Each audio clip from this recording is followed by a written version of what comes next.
Mm, Welcome back, everyone, to the They Fly Now Podswan Podcast Roundtable. And this week, obviously, this will be our last Book of Boba Fett Roundtable. So thank you guys so much for joining us, and we have an incredible slate of guests for tonight. And honestly, without further ado, let's just jump right into it. We got a lot of them, so let's start bringing them in. First person we're going to bring in is B Dazzler, Brooke. Hey. What's going on, Brooke? Not much. Just excited to talk about Boba Fett. Yes. Yeah, it's going to be an amazing time. We love the Grogu. Oh, nice water bottle, too. Thank you. This was made by Grand Admiral V on TikTok. Ooh. If you don't follow her, you should. She's awesome. I didn't know that she makes stuff like that. Yeah.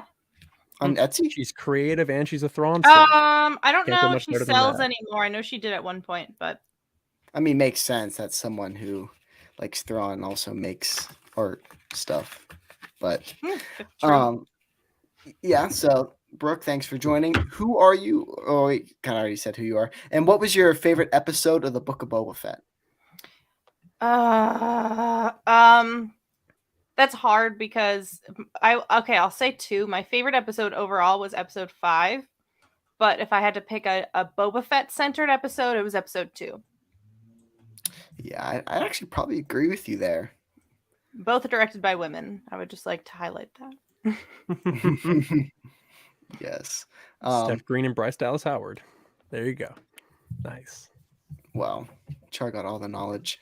Let's bring in our next guest, Nedra. You're good.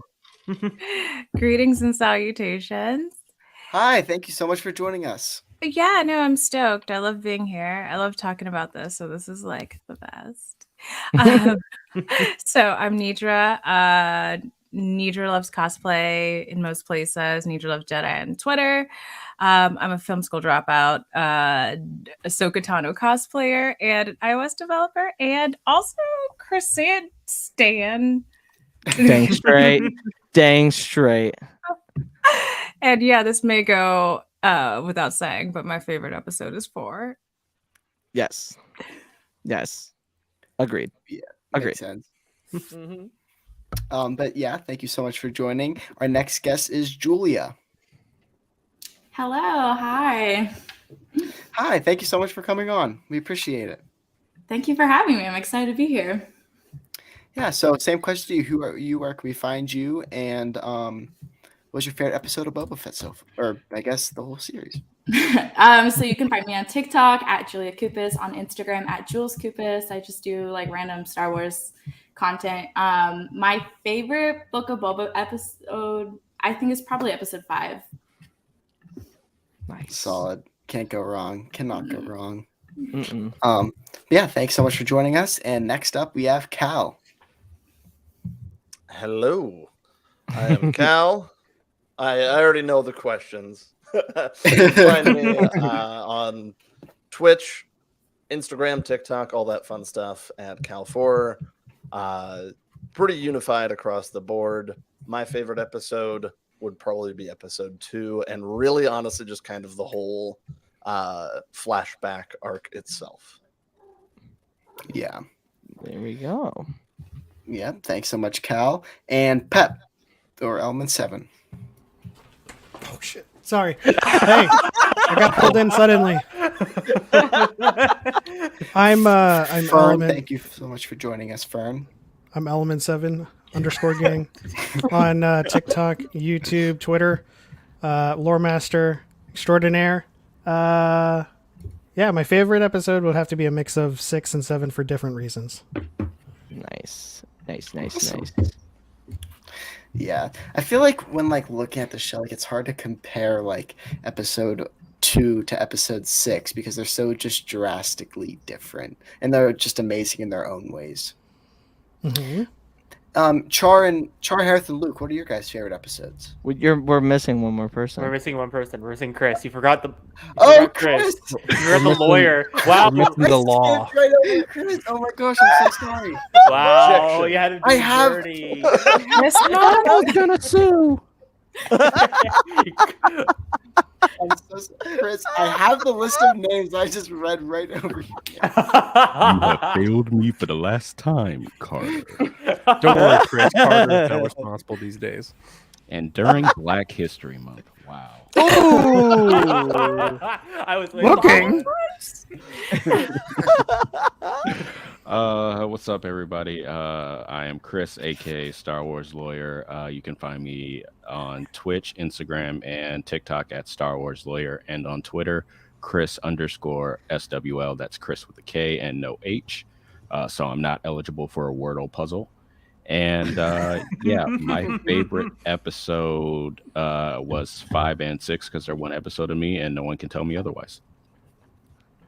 Dang. Straight to Now you can ask us which episodes Char, were Hereth, on. and Luke, which episodes were your guys' favorites?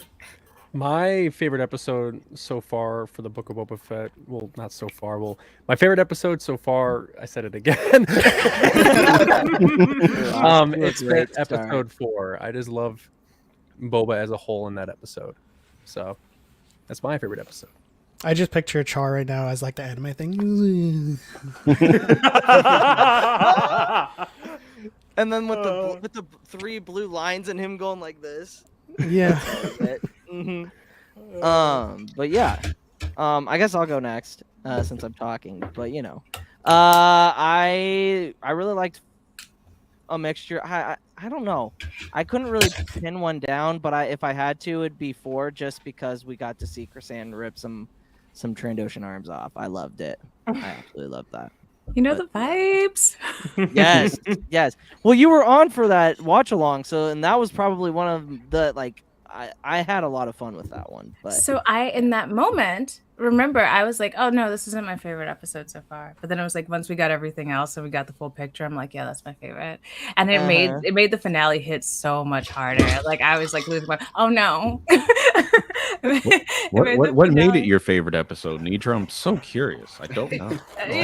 Very just the cinematography, lighting choices. Curious. Hereth? I would say probably my favorite episode is the one with all the cameos, episode 6. Nice. Carter, to you? I would say probably again 6. I loved 6, and I think it was my favorite. But I also really loved episode 2. So I would say one of those two. Just seeing Boba get wrapped up in all this stuff was crazy. I don't know. It was a great time. But real quick, before we get into the round table, thank you guys all for joining these 7 episodes. It was such a hit, and we're going to be doing it again for Kenobi, so keep your guys' eyes out for that. And it's going to be here on Pods One Podcast, so we will not be moving. We're just going to be staying here, and it's going to be an amazing time. So we hope to see you guys then in a few months. But without further ado, I'll hand off to Char to kick off the last roundtable for Book of Boba Fett. Yeah, it's been a great time having you guys all here, and I know we've had some reappearing guests from previous roundtables come in here and talk about the episode of the week, and it's been awesome having this happen. It wouldn't have been possible without the 2 people over here from They Fly Now, Hereth and Carter, and my co-host Luke. And so it's going to be, I think we're going to have some good discussions. And to start it off, the first question of the roundtable, Carter, go ahead. Hold on, you got it. Oh no! Are you the one that's prompting these questions? Oh no! You're the one. Okay, I'll start it off. Hey, no! You're doing the questions. Hey, I made sure that I had them sent to you. Okay, yeah, this is if true. you weren't asking them, I didn't have to send to you. Question number 1: what? Are mommy and daddy fighting? stop. The All right. sandwich only takes so much. Char, you take it. This is Because like let me the two DM you children something fucking- real quick. Fine, Don't make me I'll- come back there. I will Oh, turn come this lady luck around. Okay, Fine, okay. I will. Okay, you got it. You know what, You got Carter? it. You know what? You take 2 and 4. I'll take 1, 3, and 5. Oh How about my that? Does that sound Great good? Does that idea. sound That's a good? Man. great idea. Like, All right. Hey, I'm not we're the off one to that a left great anyone behind. All right. As someone says, like a Thanksgiving dinner in chat. start. No, yeah, Dave. Wow, look at this round table of awesome people, like a Thanksgiving dinner. To end, Truly to is end, it? The racist uncle. to end the anarchy Nobody, happening right nobody now. is the racist uncle. Nobody is the racist uncle. Not Chris about no. to gaslight Uh-uh. people in the No. round table Not already. happening. Not All right. happening. All right, to end all this controversy, to kickstart the roundtable discussion, first question is, with the show coming to a close, what were your overall thoughts on the Book of Boba Fett? Open We will discussion. start with Cal. I'm not gonna lie. I was reading chat and I missed the question. At least he's honest. That's true. The first question is, with the Book of Boba Fett coming to a close, what were your overall thoughts on the show?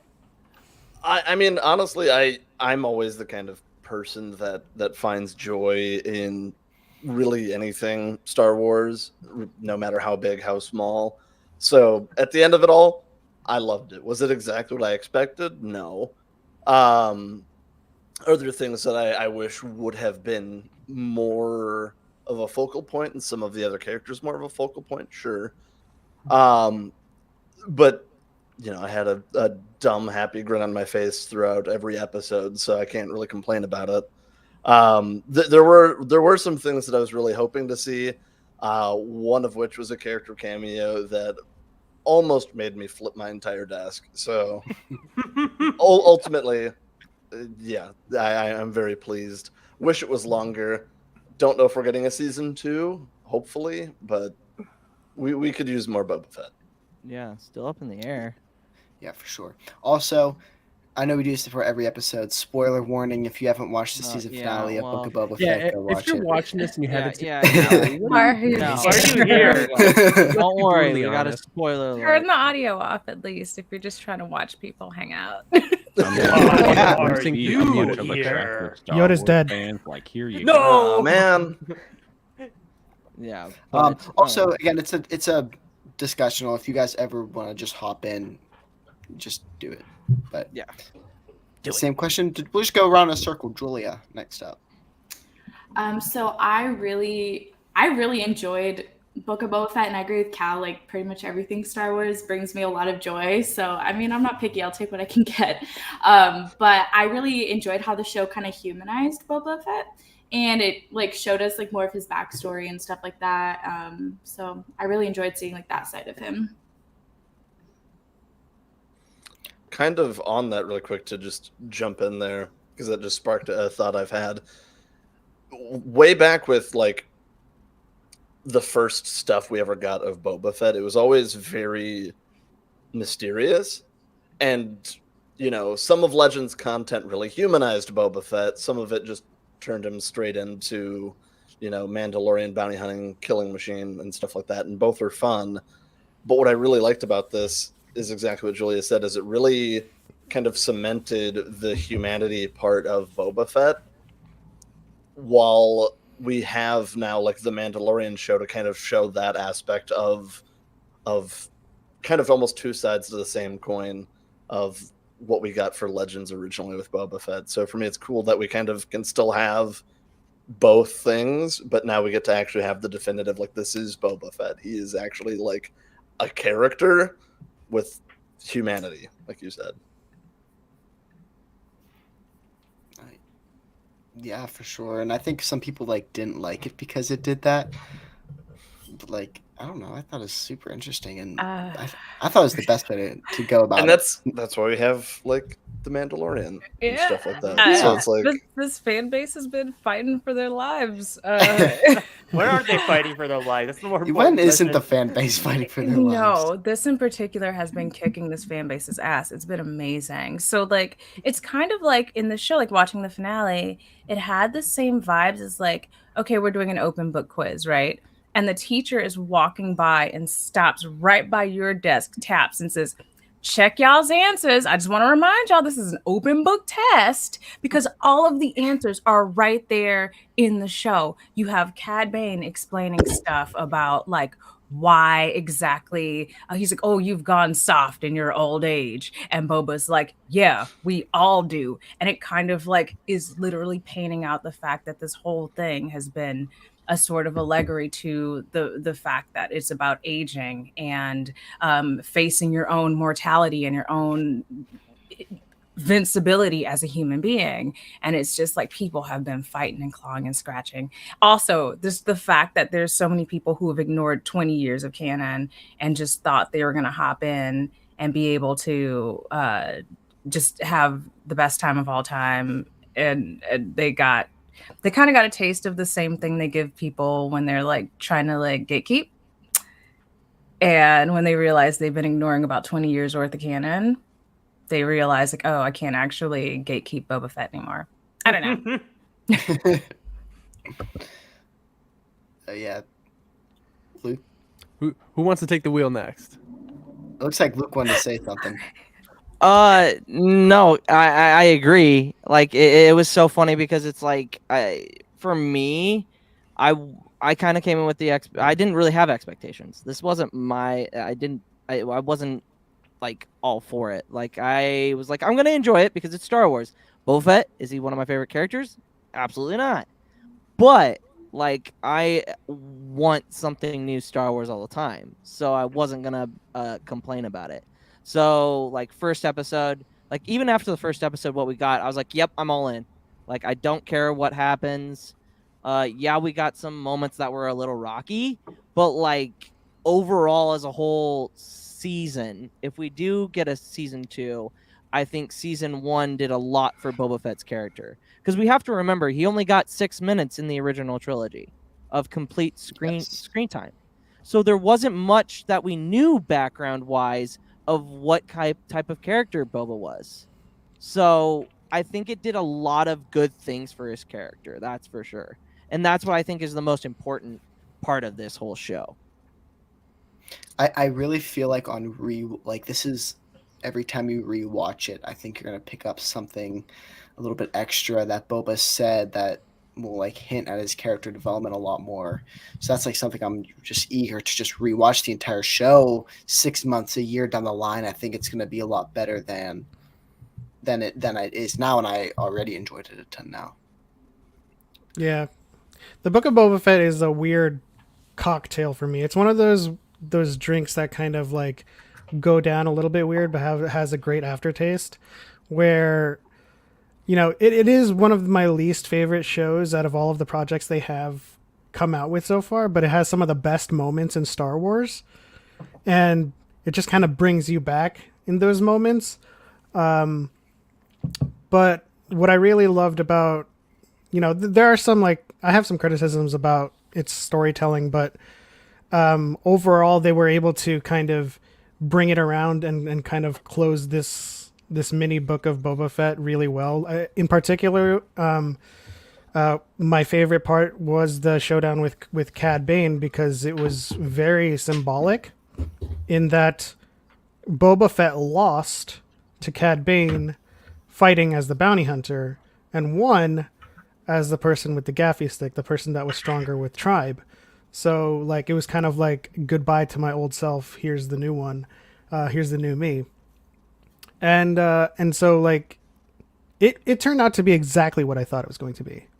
It's turning out to be a Mandoverse Arrowverse. You know how you have the Arrow, and then some episodes they focus on Diggle, or some focus on Felicity or something. This is exactly what it is. The Mandoverse this is Boba Fett's story, but then sometimes we'll revisit Din and Grogu, and it's going to continue on to Ahsoka. We're going to have just this huge universe where people can show up and pop up anytime the story demands it. Yeah. And I wonder if like we will see Din at all in Ahsoka, but that's a complete different other note. Building on Element said, I feel like I was watching Hello Greedo, and he said this point, and I was like, yeah, you're right. I feel like it's gonna be kind of like this Defender situation where 10 years from now, when people are watching The Mandalorian season 1, season 2, they're gonna watch season 3, get really confused, be like, "Wait, what happened? How did Grogu end up back with Din?" Like so they're gonna have to like go back and watch Book of Boba Fett, kind of like how if you're watching Daredevil, you have to watch season 1, season 2, then the Defenders to understand what's going on. So, like you said, it's very much like Arrowverse. You have to watch these crossovers to understand the overall story. Do you have to watch Defenders though? It's got Iron Fist in it. Anyway, no, I think this exposed this fandom and different parts of the fandom for different things. Like, one, there's a sect of the fandom that cannot handle character-driven stories. They just want boom, boom, pew, pew. There's another sect of this fandom that got exposed for not being able to handle weekly content. They have to binge it all because they're like, well, I don't like where this story is going. Well, it's not over yet, so how do you know where it's going? Because like I know there were a lot of people that were mad at the first episode, and they're like, I don't like what they're doing to my Boba Fett, and it's like, this is episode 1. We're not even caught up to the present yet. Calm down. And then I think again there is another sect of this fandom where their expectations got the better of them. As we have seen with The Last Jedi. People were just like, I expected this and I didn't get this, so that's automatically bad. And it's like, that's not necessarily how it works. Or if it is for you, you definitely need to change your perspective. But I had fun with the show. There are things that I didn't like, but I don't think it took away from my overall enjoyment of the show as a whole. I think also like Pep and Hereth were saying that people do need to understand that this is a connected universe. So there will be time where screen time is given up from the main character of the show to give to this overall goal we're building towards. It's like the MCU. I feel like, this Mandoverse, if we're looking at different things, like Mando season 2 was like Iron Man 2, and right now we're getting, was it Thor or Captain America? Like we're building towards the next goal, but we have to introduce all the major players and show where they're going. Yeah. Building off of what you had just said about lost my train of thought. Never mind. Well, I what I was going to say is when I had initially said that there were some things that I would have done differently, one of those was kind of the episodes with Din and Grogu. I almost felt like could have been left out and put into like the intro to like Mando season 3, and like sure there'd be a moment where we'd be like, wait, why is he back? Where's Grogu? And all of a sudden now we have Grogu. What the heck? What's going on? But that all gets explained in the show for those characters. That said, I feel like if they didn't have it in the Book of Boba Fett, we would also have now episodes where it's literally just like Boba Fett and Fennec Shand around a table talking about strategy, and it's like, cool, we can watch that for 45 minutes, but like I would rather watch Luke do some flips with Grogu. It'd be great. Yeah. Well, so like give and take, I feel like at that point it would almost like rob us of an episode. Yeah, build. Just really quickly, going off of what Chris said, I find it funny that like a lot of people were blindsided by Boba Fett. You know how he was primed in the trailer. I intend to rule with respect, and then there was a whole bunch of like what Boba used to be, what Boba is now, respectful, and they're like, why did he do? Why is he like this? And I'm just like, what were you expecting, having seen that trailer? You know what I mean? It turns out that there are some fans out there that don't want character development in their characters. They just want to look at something that looks cool and be like, hey, that's my favorite character. Yeah. Example, Luke. This definitely exposed that. Yep. Big Just part another of them. instance of it. Yeah.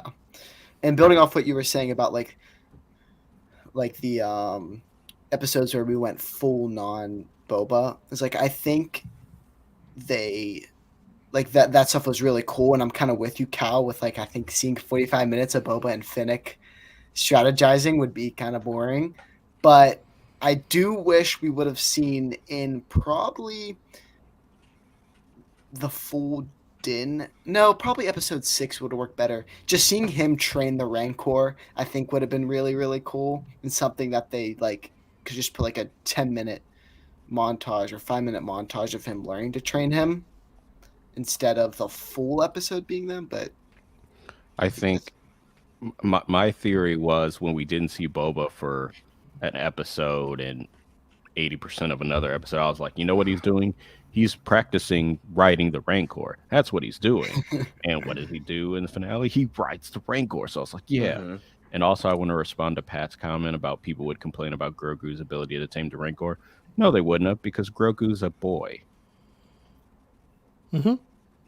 Spicy. Also, I have to agree with Chris there and disagree with Carter that if they had shown him training the Rancor, it would have been like an unnecessary foreshadow of the finale. It wouldn't have had the impact if we knew he was coming in with the Rancor. A lot of people wanted that. But if we had seen him training to ride it and he's like, oh, you know, kind of like Din on the blurg, we would have known, oh yeah, he's definitely going to do it in the finale for sure. I liked how they did it because I honestly forgot about the Rancor until that honestly, moment. I didn't. I was like, oh shit. I was like, all right. Yeah. It definitely felt like there was not to like pivot back to real world stuff, unfortunately, but it definitely felt like with the oddball number of 7 episodes that there was a whole lot of crunch that ended up happening due to lockdowns and the pandemic and all that sort of stuff. When you consider how early they started shooting that versus when we actually got it, and how rigid the schedules are for everything being dropped. So I feel like there's a whole lot of great stuff we didn't get to see that was probably actually shot that we just didn't get to see because the schedules didn't allow for either editing or post-production on it or shooting. And there's also the whole, I mean, you could just look at the sort of Mando bits and see how that may have been easier to shoot because it was a lot more contained. There's a whole lot of that stuff too. So I feel like when I was looking at the finale, that was a big chunk of what I saw where I was like, oh man, there's so much here. But like, you can tell there's a lot that we didn't get to see in between those episodes. And I feel like around 10 episodes would have been perfect in like a perfect world context. But I'm happy with what we got. And I don't know. The twirl is making me so angry because why is everyone so mad? Sauce on a twirl. I'm not mad about it. I'm just like, really, you know. There are Such twirls. a heated discussion about. Did they the watch Mod the Squad. prequels? No. I have a list compiling of like at least one unnecessary spin in each Star Wars movie, and the only ones I'm missing right now are 7 and 9. And Solo, I guess. I because can I've only find seen you Solo one. You twice.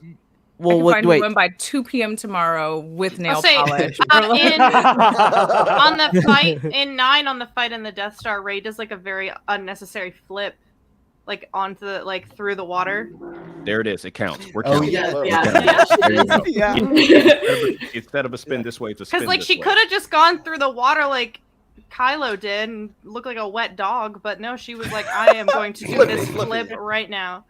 It just Good adds for some her. pizzazz. It adds But, pizzazz. It's fine. It's a good trick. It's just the whole like, oh, look at that bitch eating crackers type thing. Like everyone already hated the mods, and so it's like, but he did a cool thing in slow motion with my boo behind him, like click clow, even though he was fighting for his life. He was ready for that back to tank. You could see it in his eyes. All he was thinking about was back to, and he was like, I got you still. Like I got your 12 or whatever. I don't 12, 6. Anyway, it was a great shot, and I feel like I wish people would get off the mods because the reality is they are more on this whole overarching theme of aging and growing out of things and changing as you age. There's these colorful kids who have beep boops for everything, just like Darth Vader, but nobody gave him any smoke about that because he didn't make his whole personality, but whatever.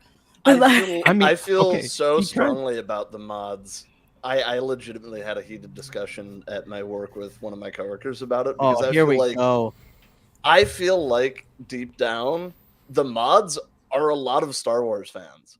Like, there's like, oh yeah, give me some cool gadgets. I want to I can't do these cool force flippy things, but now I got a screwdriver for a hand and laser beams coming out of my eyes and stuff like that. Like, I feel like they are like the nerds and dorks that I am in the Star Wars universe because I'm totally on board of oh, we have like fully functioning cybernetics to where I could lop my arm off and have a robot arm and it wouldn't hinder me at all. It would actually be enough. Sign me up. Let's and you go. can get Thundercat. Like what? Right? You can get Thundercat in your guts? Are you kidding? Right? And then when we're talking about dramatic flair in Star Wars. Okay, Vader in Rogue One literally turns off his life support and his lights so he could better scare the rebels. Okay, instead of just flying down in his ship in Rebel Season 2, Twilight of the Apprentice, stand on top of it. Yeah, just standing, and then he's using the Force to blow his cape because there's no wind. He's doing that himself. Luke Mandalorian Season 2, did he need to come in like his hood and everything? Like, I mean, I get that was for us, but he was inheriting that dramatic flair and that sense of fashion from his mother. Okay, they knew the assignment. Okay, so I don't want to hear about unnecessary flair in Star Wars. All right, he had his little moment that I guarantee you that was improv. He's like, I got my 5 seconds. Boom, I'm gonna do a spin move. Pow. Like come on now. We all know that was Robert Rodriguez bringing out Spy Kids for like a half a second. But it's like for me deep down, it's like I feel like that is the fans of Star Wars in Star Wars is very much so the people that are willing to sacrifice a lot of themselves to integrate with the new technology of it. It's I don't know. As somebody who like games on PC and does all of this stuff, I feel like I would be one of the first people to sign up. Like, yeah, give me some sweet glowing red cyborg eyes that let me see, miles down whatever. It's just cool to me. And then to see how they all just have like these tricked out just casual speeders. I'm like, you see that with people with their cars that it's like they're still driving, at 45 on a 45. Like they're not going crazy fast or anything like that, but their cars look cool, and that's what matters, right? Yeah. And it's like, for me, it helps make Star Wars feel more real when there's people that are in the universe that just want to look and be cool. Because it's like, we have that in our life. Why wouldn't that be there in Star Wars? Yeah, also it sort of feels like moving the needle forward because we can't stay in the muted colors of like the 70s forever. Granted, the colors of the we're not going to do actual color palette in history, but I'm saying going from sort of like the 70s to the sort of like brightness of the new wave 80s and all that sort of stuff. That's kind of what these kids represent. And it's again, a part of this whole thing I'm obsessed with, where it feels like it's sort of forcing you to look at time and aging and just people's general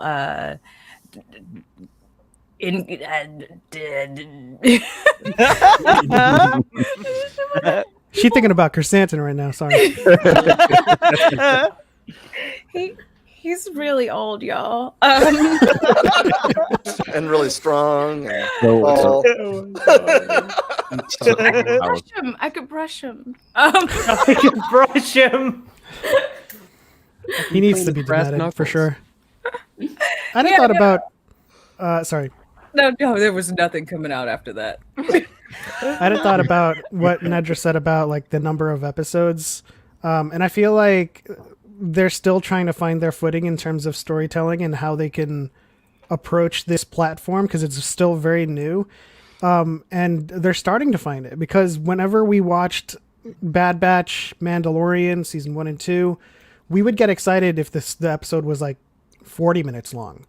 and we got a 60-minute long episode. So it kind of like looking forward to like Kenobi and other shows, we could get, even though like they're limited series, we could get a limited series of like feature length episodes where it's like 6 movies instead of like episode 1. It's like 30 minutes, and then you're like, oh, that wasn't enough.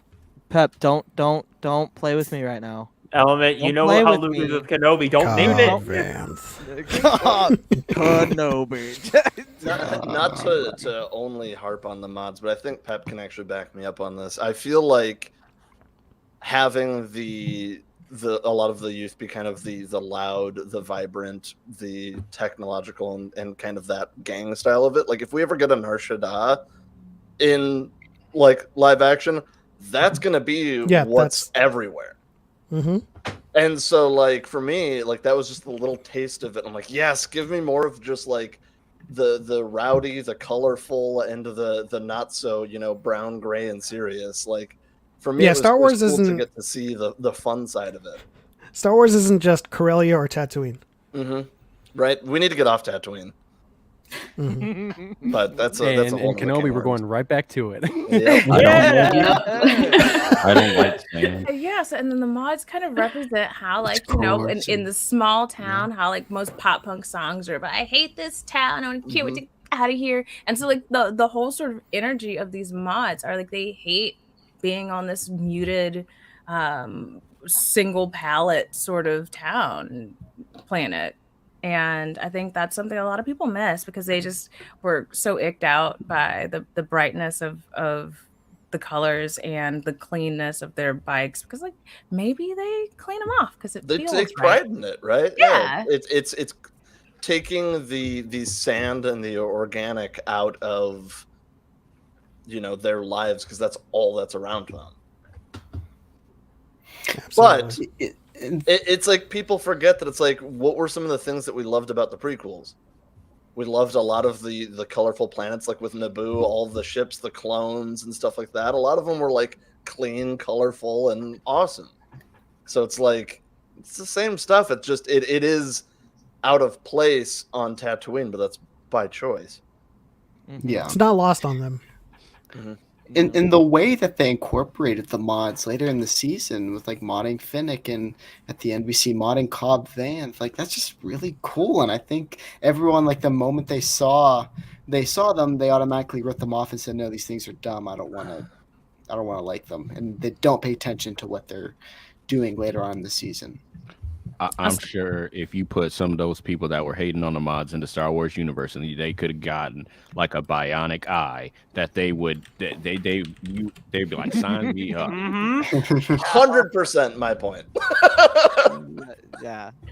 Also, the sound difference, like when we went to the music for the specific it was awesome. Thundercat. I lost it when I saw that he was in Star Wars. I was like, get out. I was cracking jokes. I was live, and I was like, okay, Thundercat, and like it actually turned out to be Thundercat. And then like I watched it again, and you could hear the soundtrack leading up to his little dungeon place, like where you could hear him going crazy on his bass, and like with some pedal on it that I have to find. But yeah, no, like it's just all of this is trying new things, dipping. This is something that Star Wars desperately needs too, is just sort of to like start to kind of look at the future and what it does look like, instead of we're living in the age of the Skywalkers and we're just harping on them forever. Also, the universe, the galaxy is so much bigger than just a handful of Jedi. That's a big part of it for me too, is it helps make it feel real, because it starts to mirror the world we live in and how varied our world is, and all like the people that live on this entire planet. So getting to see more of it just makes it more real to me. See, Nedra, just for you, I'm gonna make an edit of I'm gonna put a Thundercat song over your favorite cinematography moment in episode 4, just for you. Just for you. Yeah, like those are some really good points that y'all have made. Anybody else got anything to add on that? I don't think Brooke went for question number 1. what's your thoughts on Boba Fett? I mean, I'm pretty easy to please. I had like Robert Rodriguez has a very like unique, like recognizable style, and I think the show would have benefited if he had like all of the episodes. I love episode 5 and 6, but like I think Cal said, I don't think they needed to be there necessarily. I think the tone of the show would have like been better overall if we had like more of the same style, whether or not that's Robert Rodriguez directing all of the episodes or what, just because his episodes were so, you could tell that they were his episodes. That makes sense. And so the other ones were a little bit more jarring in tone difference, but I'm pretty easy to please. I mean, they really said we need to make Star Wars more sexy. And how do we do that? First of all, they gave us 4 episodes in a row of what I dub Tem Titties. Tem Titties? The sacred Yep. or the paraphrase. Were you The paraphrase, The Last Jedi. The sacred tits. Somehow they made a Wookiee sexy. They gave Right? That's not an easy task. Oh my god. We got 2 sexy bucket heads fighting side by side in the finale. We got Boba Fett on a Rancor. Right? And never in my life have I wanted to be a Rancor. Until now. Same here. Oh my god. So I liked it. It was fun. And I ugly cried at all of the Mando and Grogu stuff. Julia? Oh, I was gonna say Boba Fett really did pull a Kylo Ren with his Tem Titties. Literally, he was on the screen. I was like, Ben Solo, is that you?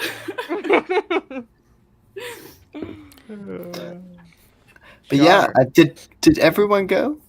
I think everybody went, right? Yeah. I mean, it's hard to tell without all these people here. Hereth, did you go?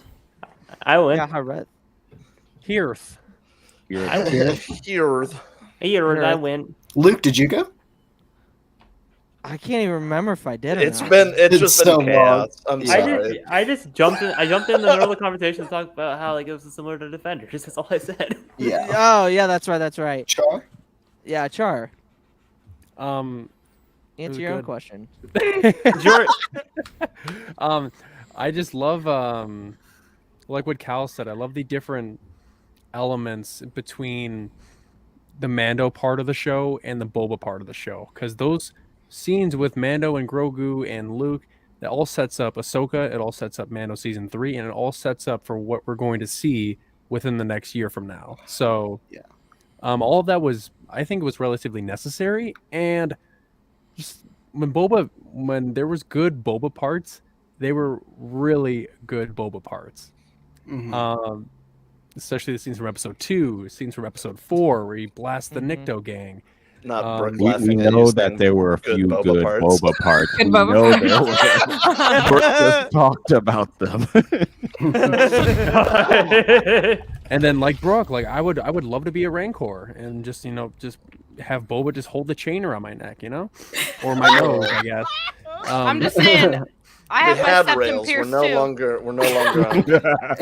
Just because of that, I think I might have to get it done. Oh, You And should. just- I already anyway, have one. I love Now the on show. Far Far Away Factory. Oh, Some man. chain. I forgot. Yeah, wait, hold on. We do have to talk about it a little bit. I was going to now. mention you if you're going to bring that Hey. Hey. Yay, hype. Yay. So So, nonchalant. Brooke, care to So explain what this enthused. is? Yeah, Um, Brooke, go ahead. So it's a place where you should go and give me all your money. First of all. But I make a lot of nerdy fandom stuff. So jewelry, some clothes, beanies, and then I do some commissions sometimes. So painted jean jackets and shoes. and all that fun stuff. So it's etsy.com/Far Factory for now, but I will be launching my own website soon. In a world where you need customized merch, go to Far Away Factory, coming to a device near you. I just made Chris some sweet Lando kicks. So there's an awesome Padme jacket on the website. Yes, I'm debating getting my ears pierced purely for the earrings she does. She's gonna. Cal's gonna be like, "Can I get mod earrings? Like, is that possible?" I'm more like Cal's gonna be rocking a CF earring. There we go. Or a Drash arm. Or honestly, I can imagine Nedra like sending Brooke a message being like, "Can I get a black chrysanthemum jacket, please? Please." Anything. Yeah. I do want the like cross chest bullet thingies. I think that would be like yeah. Is that what that's called? The spiky shoulder pads too. Oh, I already got those, but like she wants the bandoliers, I think. Yeah, I want the bandos. And the spiked shoulders. You can't forget. What about the brass knuckles? I just said that. The brass knuckles, yeah. No, the vibranium. Depending on where you are, those are illegal. But I'm not a lawyer, so. Not in, but you're not a lawyer. Cal, we have a party in here. It's hard to hear. I got a really good lawyer, so I'm good.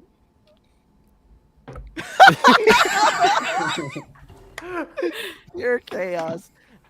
Char, what's the second? Oh my god!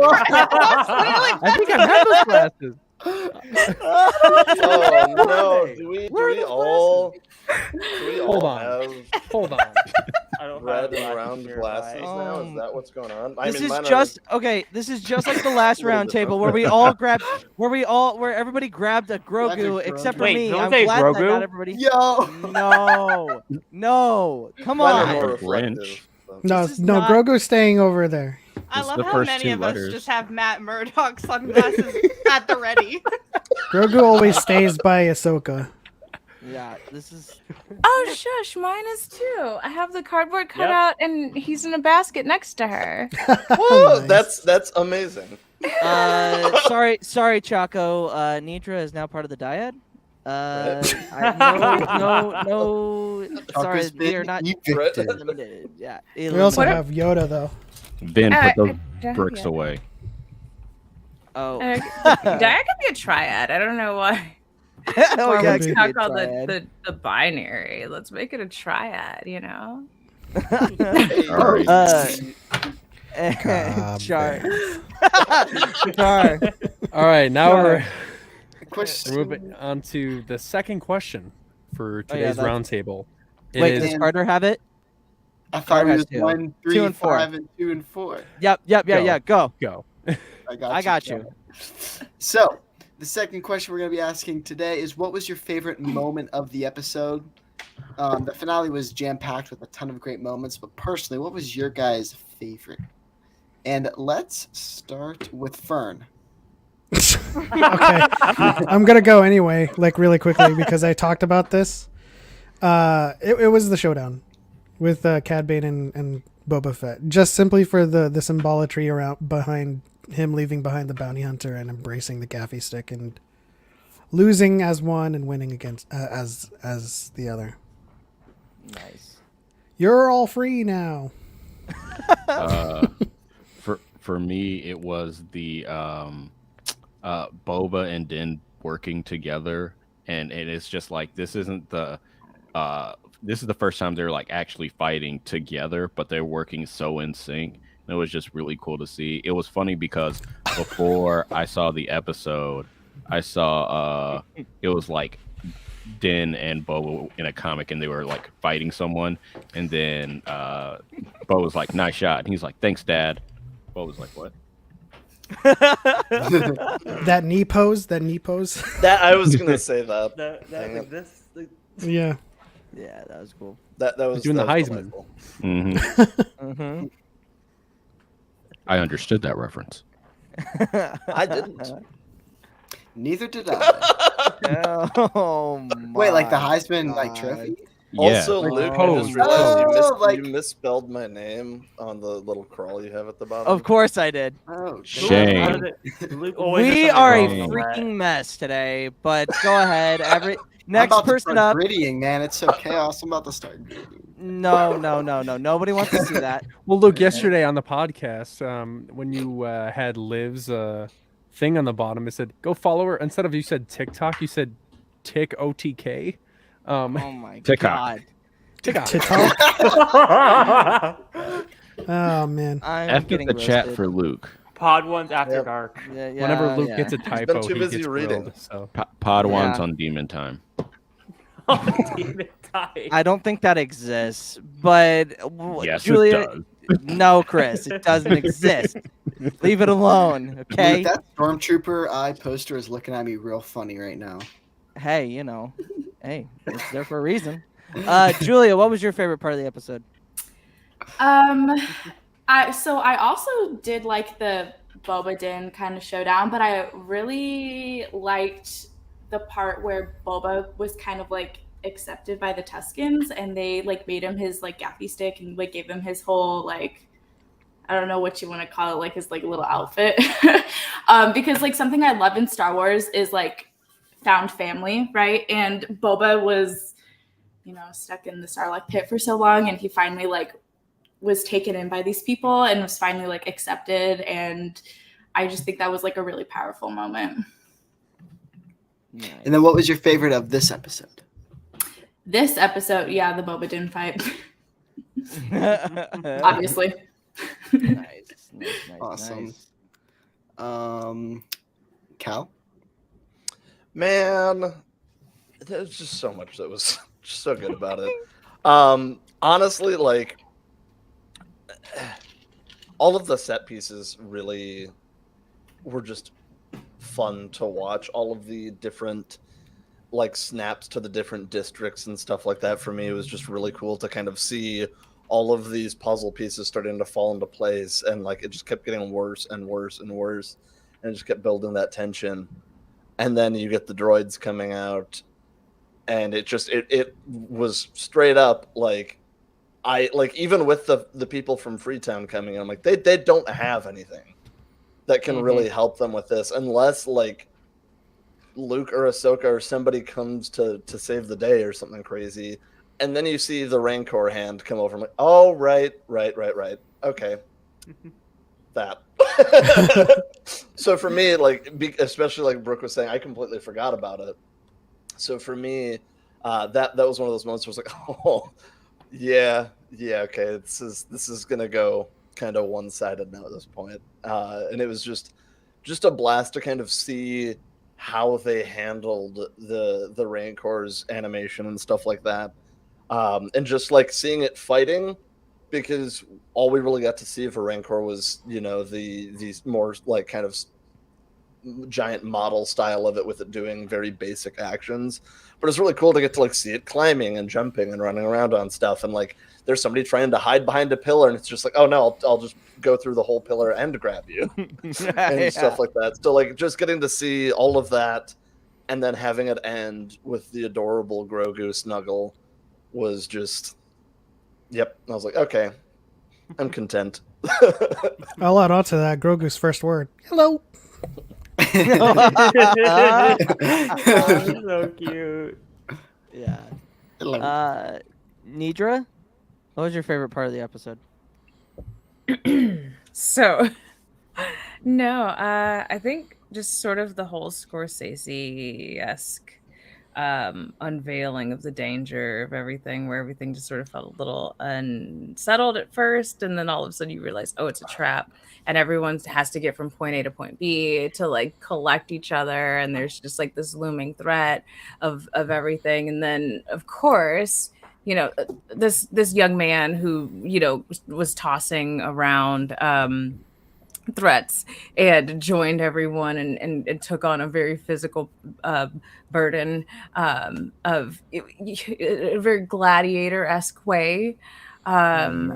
Definitely we lost a couple of real ones though. We have to have a moment for the Gamorreans, Rip. F in the chat for the F in the thick boy chat. king. Yeah, F in the Thick chat. F in the boy. chat for the thick boys with 2 C's, the Grimorians. Edit that is was- coming to them falling with it's so hard to say goodbye to yesterday. Oh my god. At first, I was like, no, nobody in Star Wars. We never lose anybody by falling. But the angle that they chose made it abundantly clear that unless there was someone there to like force catch them, they were done for. So that kind of sucked. But then it was just sort of like the uniting of everyone. But I think there's sort of like the feeling of hopelessness and letting us all get there for a second. And then sort of realizing that there's always a little something when you stick to your guns and you stick to you stick to your family and you stick to loyalty and you choose loyalty every time. And there's just sort of like it always comes down to found family in Star Wars, and it's always such a beautiful thing when it like works out. And then Cobb Vanth and came back to say, they I don't need they the totally force. played I got me. family. They played me, by the way. They were like, oh, yeah, the back to tanks in use. And I was like, duh, it's Bay. He's having a long soak. And it's like, oh, just kidding, because he's super turbo strong. And he probably needed about 15 minutes. And he's like back at it. Like, what's up? He just dunked a finger into it. Yeah, he's like, woo, I just needed this. This arm was going through it. Just splash, splash, splash. All right, let's get back out here. Give me This a melon. one exposed scar. Just need to rub it a little bit. We're good. Yeah, he's just dip his one dread in there. He's like, all right, woo, I'm good now. Two Cobb, two Vanth. Can you eat that? Two Cobb, two Van, what Sure. is Fast and Furious 2? Like, if you were to eat Bacta, does it heal? Like, It would probably get rid of any ulcers you have.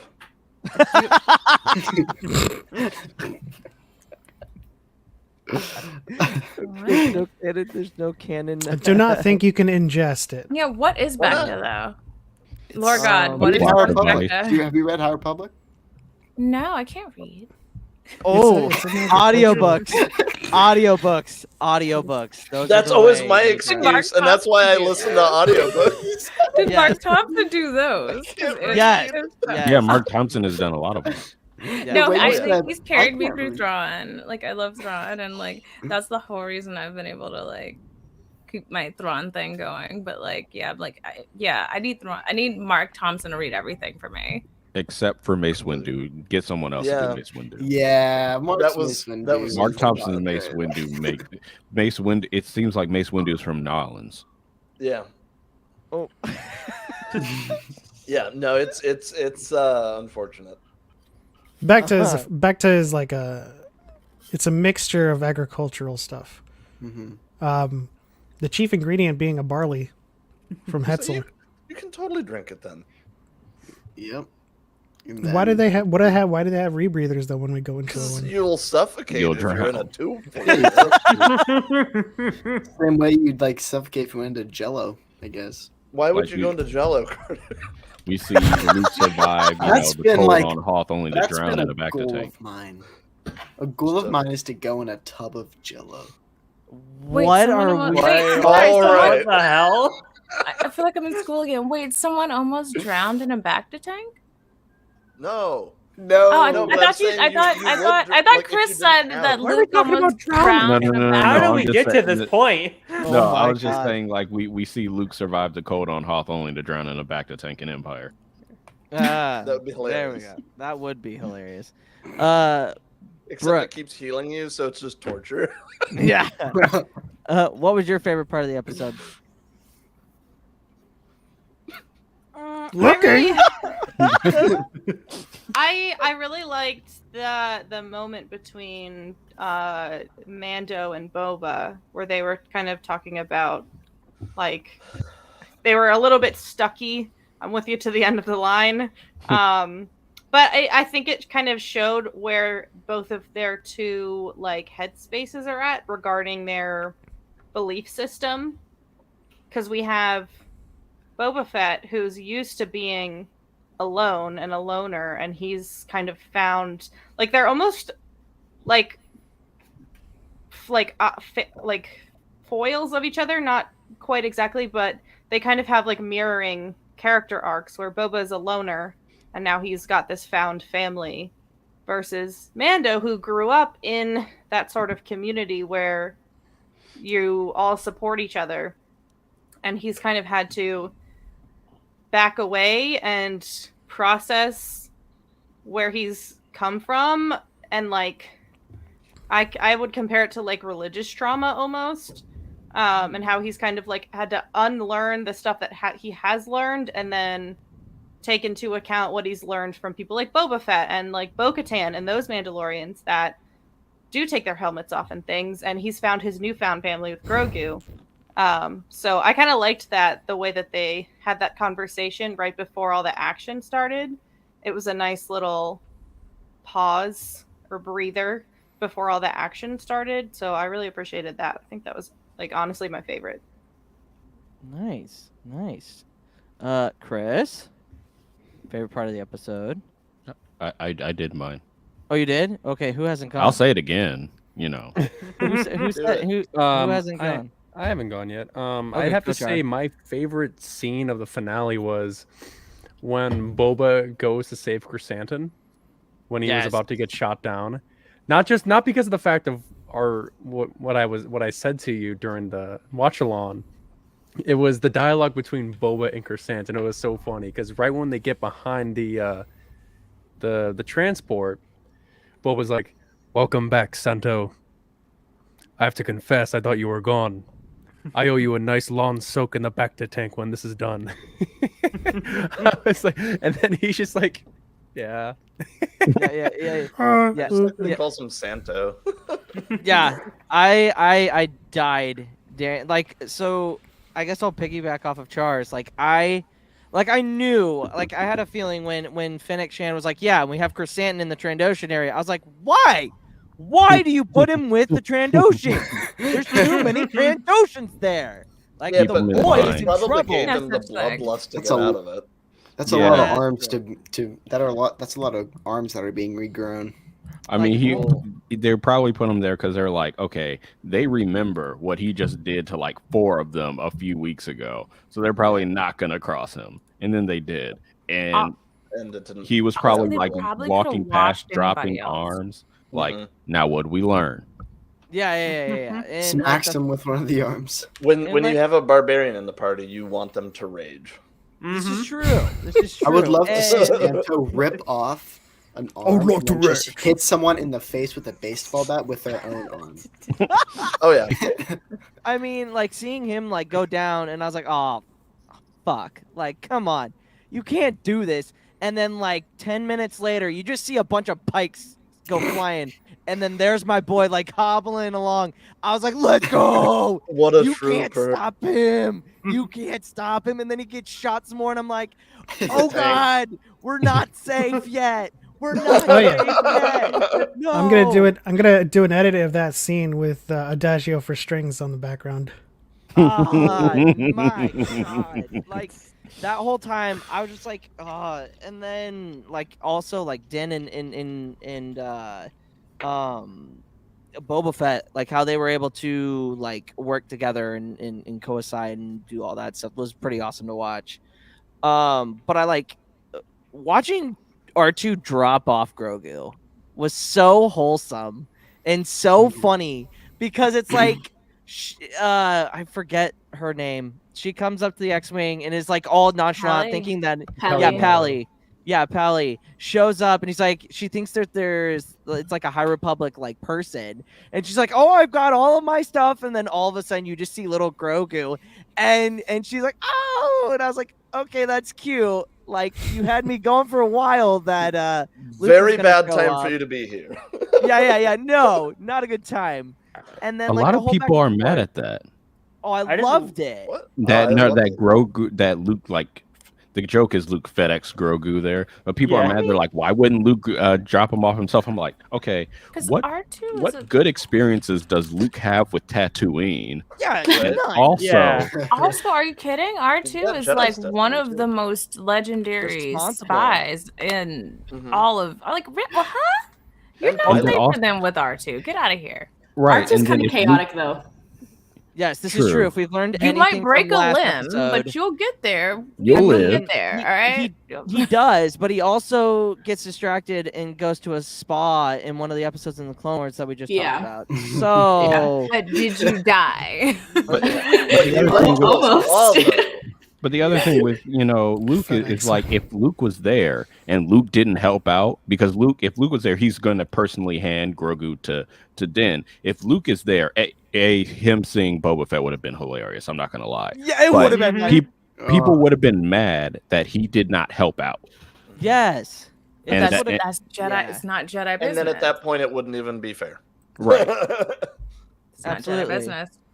Yeah, it's just like the whole fact that people get upset that Luke wasn't there. It's like, first of all, y'all, like it just like everybody, just like Chris said, it would have been over. There wouldn't have been. Cad Bane would have been chopped in half.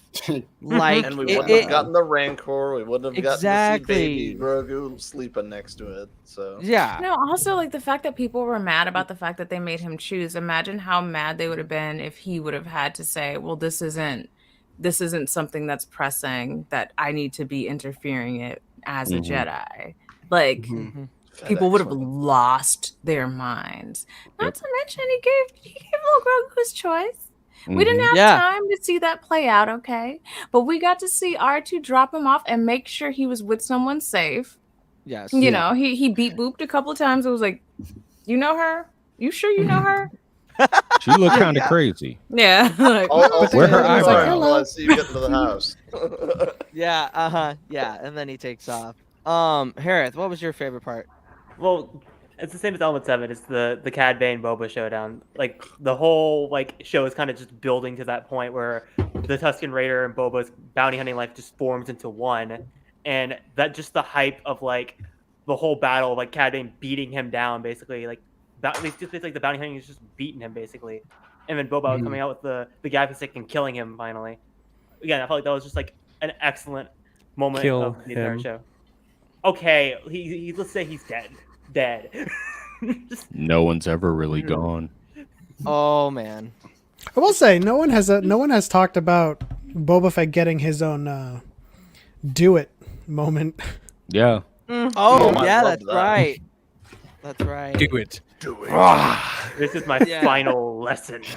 Yeah. Carter. I really liked the duel. I really liked seeing Boba around the Rancor.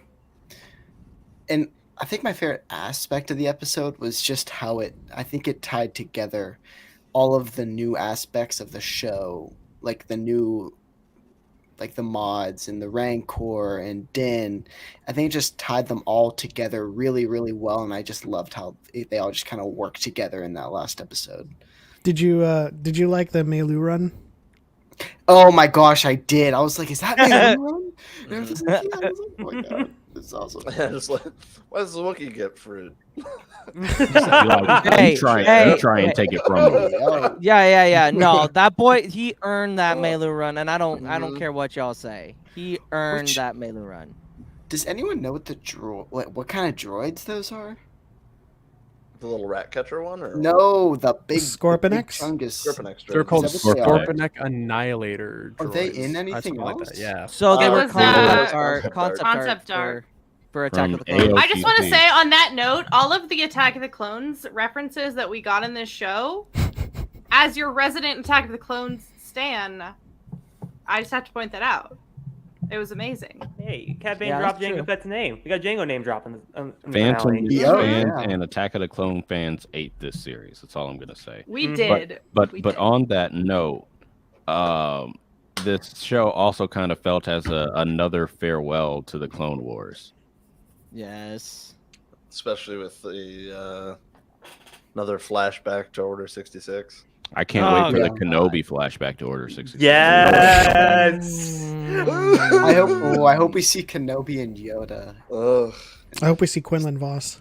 Me too. Oh my God. god. We know, Pap. Y'all, we still got like 6 questions left. I mean, 6? 4 questions. Six. No, Let's we go. got- Tim Let's is go. here. We're not getting to Speed run, it. power run, power. There's We're only- gonna power run. We can do this. There's only 5 total, and we're already Okay, all right, we through. got 3 more. Let's Nah. power Do you think through the this. basket We're was gonna talk was Sorry, do you think the basket of Meluron was originally intended for Hera? Yeah. I'm going to headcanon it, yes. Headcanon, yes. Heart cannon. Sure. Oh, Sure. I'm that- canonizing heart cannon. I love that episode of Why do you Rebels do so that? freaking much. There's like, hey guys, go find Mei Lu Run, and then they actually do. And they're like, oh, good job. It's like I was just bringing this to the ghost, but you guys can have some. All right, Never moving a on moment. to the third question. Did I'm assuming everyone went for their favorite moment. Yeah. Yes. Okay, so the third question is related to Grogu. Did you expect Grogu to choose the armor? Do you think Grogu coming back to the Mandalorian this soon was the right choice? I'm gonna get this out the way. I say it was not the right choice this soon. I like if they time jumped in the Mandalorian like a year or two, I think that would have been fine. But I think especially if you're going to explore Mandalore, I'd rather Grogu not be as in danger as he is. Like, yeah, he's remembered some of his training, but he's not as much of a asset as he is a liability because he is a toddler. And also by virtue of having that chainmail armor, he is going to get shot. I just hope you all know that our boy's going to get shot. Oh, for sure. You mean I agree. again? Shot again. Listen, I don't know if he Bob, got yeah. hit that first time. I Bob don't know if he got Chapek hit would that never first let that happen. No, I don't. That doesn't mean he's gonna Would let that die. happen. But He's gonna like, get think hurt. about it. Think about it. We're gonna get chainmail Grogu merch. Like it's Disney. They're gonna market that little green boy until he becomes the Mickey Mouse of Disney. Yeah, I agree with Chris on that. I feel like it was too soon for as emotional as the season 2 of Mando finale was. That like watching it all back to back kind of lessens it at this point.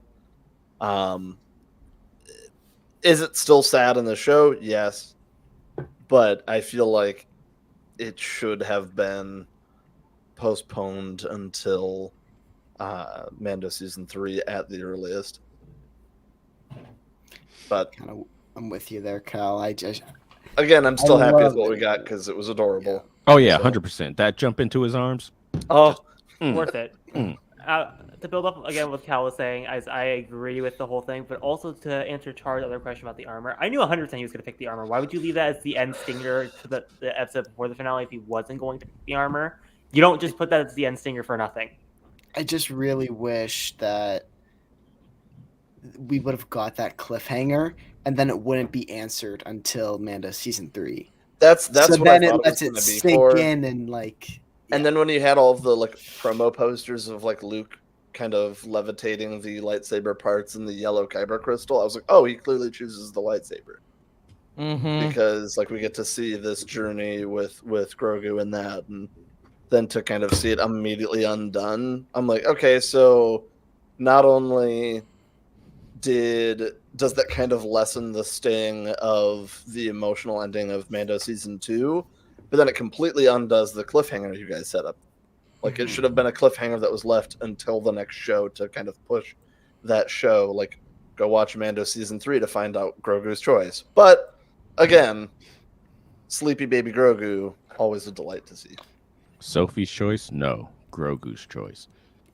No, I mean, I agree. My prediction was that he was going to choose the lightsaber, create some distance between him and Din, and we would have like 2 or 3 episodes of Mandalorian season 3 where there's longing and yearning.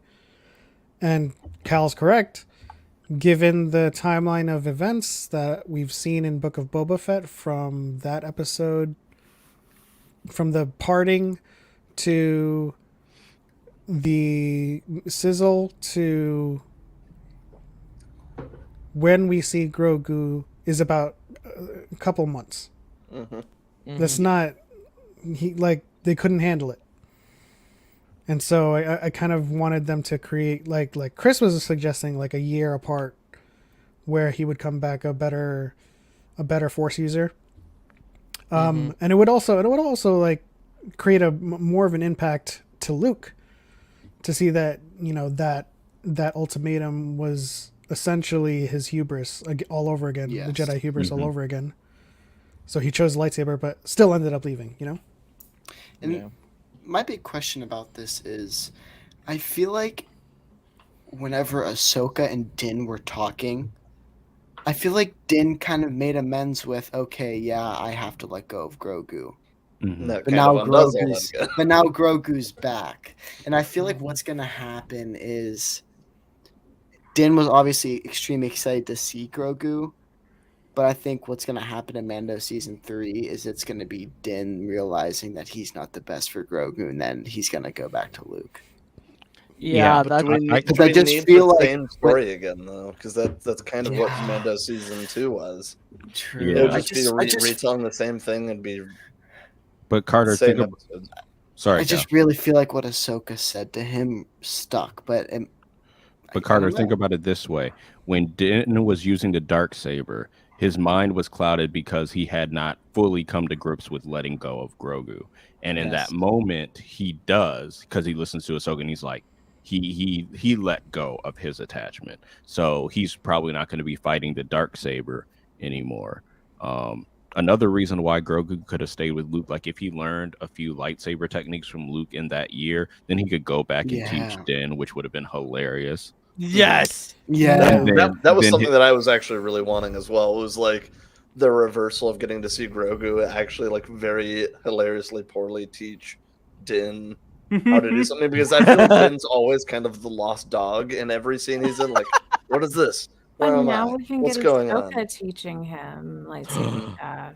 I've been wanting it to be Sabine, Well, but now I want here it to I be see a through Sabine. line here. I see a Like- through line here for this trajectory, and I know it's a gag, but Please, my but hand I'm again. serious about this.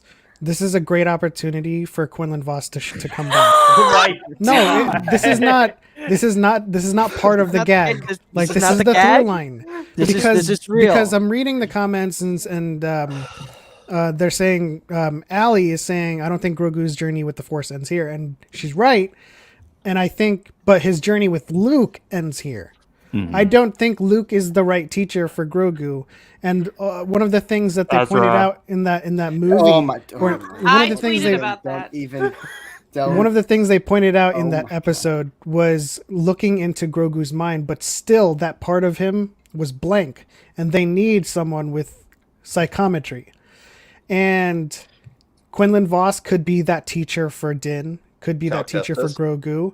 Ezra I Bridger. don't think Cal Kestis. I'm sorry, he's still going to Kestis. be in JFO too. Mhm. But With Grogu yeah, I and think that's. I mean, that introducing a Force user into like Din's entourage to train them both, but also like be a part of Grogu's like revealing or revelation of the dark parts of his memory would be pretty cool. My thought I- process with that is similar, but with Ezra.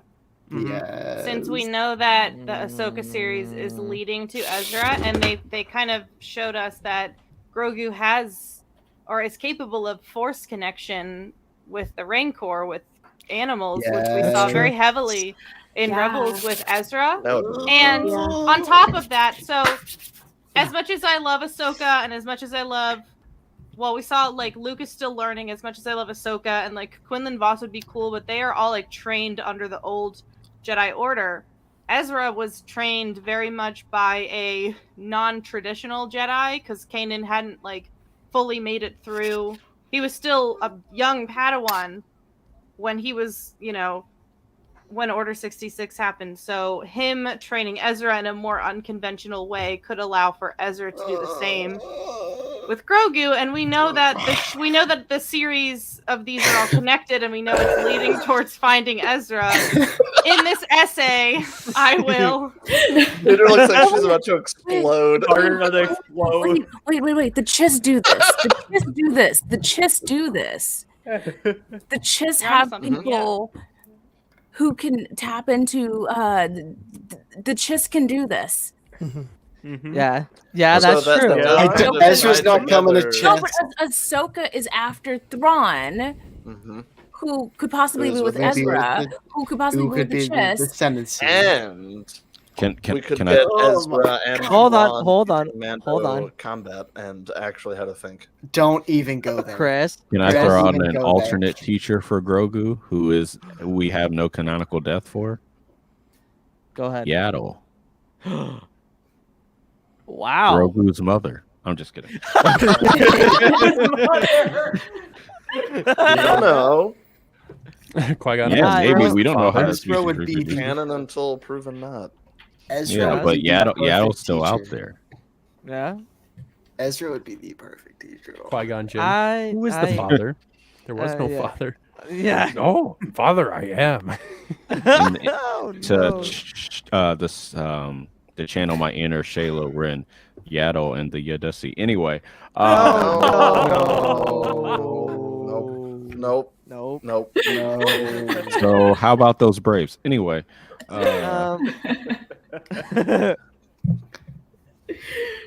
And then Chris Great. doesn't say anything Next afterwards. question. Let's go. nope. Fire, hold on. Alexis, Perfect time for question four. Alexis is my If only I- hype person out here. So I'm as long as Alexis hears where I'm going with this, that's all I need.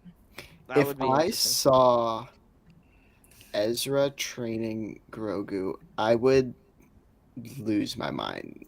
If I you see could Ezra doing life- anything, you're gonna lose your mind. If I could see live action If I see with if I see with Ezra- Mando and Grogu going to actually with Thrawn to the Chiss Ascendancy, I would vomit rainbow. It would be- Also, like, are we not? Are Live we still action forget about Eli Jason Vanto? Jason Syndulla? Give me that. Are we gonna forget about Jason Syndulla? He's like, Yes. You're Yeah. so right. Yeah, like at Jason's the end of gonna be in- Rebels. But I think Yeah. Jason Yeah. would be in, 9ABY. Actually, Jason there's could be in Rangers. I think if he's going to be in anything. there's potential for more Chiss. Ray Well, for Stevenson was sure. just added to the Ahsoka but didn't cast. they say he was an admiral? Oh yeah. Admiral of the Yes, Chiss Admiral. Ascendancy. Oh, I don't know. I Oh, haven't who read. could- I haven't read. Oh yeah, the, yeah. the He hasn't read Thrawn the Ascendancy Ascendancy. trilogy, so I don't know how The their military ranks work. The Galad Pelion possibility. is one of them. Wouldn't he just be Gar Saxon though? No, she's dead. Is Gar Correct. Saxon dead? Yeah. Yes. Oh, I guess that's pretty cool. Oh, but this one's for Carter. Carter, how I would introduce like Ezra, like the first time he comes into live action. You know, I would do this for you if I were the showrunner. You just see, you know, Thrawn is talking, and you see like a Melu run on the desk, and you know, the hand picks it up, it pans up, Ezra takes a bite, and then just answers whatever Thrawn's saying, and it cuts to black. I would do that for you, Carter. See, here was my dream. Whenever I heard we got an end credit of Book of Boba Fett, my dream end credit scene was Thrawn. Like, there's just screen go black, and it's just Thrawn saying something badass.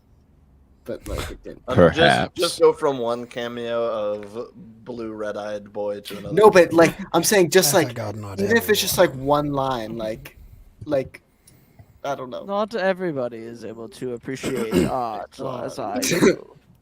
I really think I don't want to go on too much of a- I don't want to go on an Ahsoka rant, but I really think Ahsoka, because like I know, like I think Pep was saying this earlier of like how like obviously all these are in this kind of Mandoverse, and they need something that's gonna be the big boom at grist. the end, and I think the big thing is gonna be Van. the chips.